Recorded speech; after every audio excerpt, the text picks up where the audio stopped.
Samantala, kinabukasan, napuno ang bahay ng kantsawan ng madulas si Elise tungkol sa isang bagay na may kinalaman kay McCoy. Hindi yan! Wala! Hindi na mabalik Bakit? yun. Kasi tinutukso ko si Maymay. Oh! Kaya sabi ko, susumbong ako kay Makoy. Pero di ko na narinig na yung boyfriend. Hindi nga! Bakit? Congrats, pare! Sinagot ka na! Paano? Called you her boy. Sa isang pakikipag-usap kay Kuya, ipinaliwanag ni Elise ang kwento sa likod ng nangyaring kantsawan. Katuwaan lang po ng mga housemates.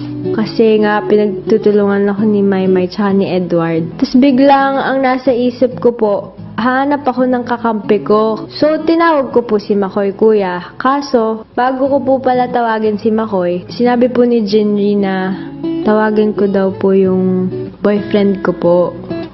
Nasakto lang, Kuya, na natawag ko po si Makoy. Pero, hindi naman po yun.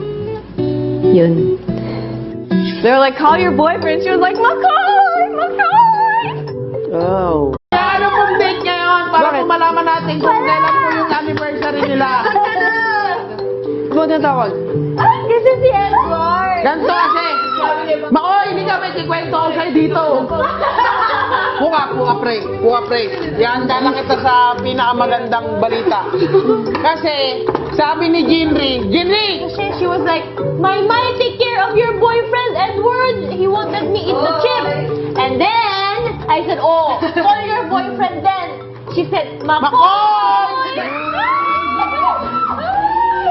nakakakilig talaga pag nakita nyo sila. Uy, kakampi. Kailangan ko ng kakampi. Ano sabi mo? Makoy nga lang. Hindi ko narinig yung boyfriend. Ano narinig mo lang? Kung totoo yan, Hindi yun. Yun talaga yung hindi ko na napigilan.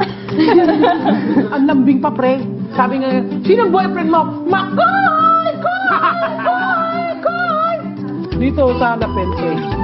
Wala na, pre. Wala. Kayo na. Hindi ko naman narinig.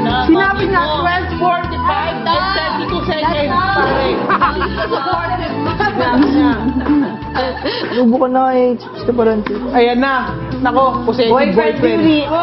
Ikaw, pag nakita kita, nakikipag-usap ka sa chips, ha? Possessive, pre. Hindi, kasi may ubo siya. Sabi niya, tatlong labot lang yan, eh. Eating chips.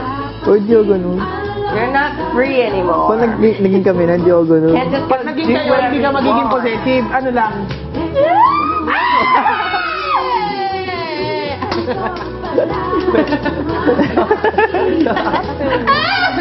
Nakakakilig. Gabi, hindi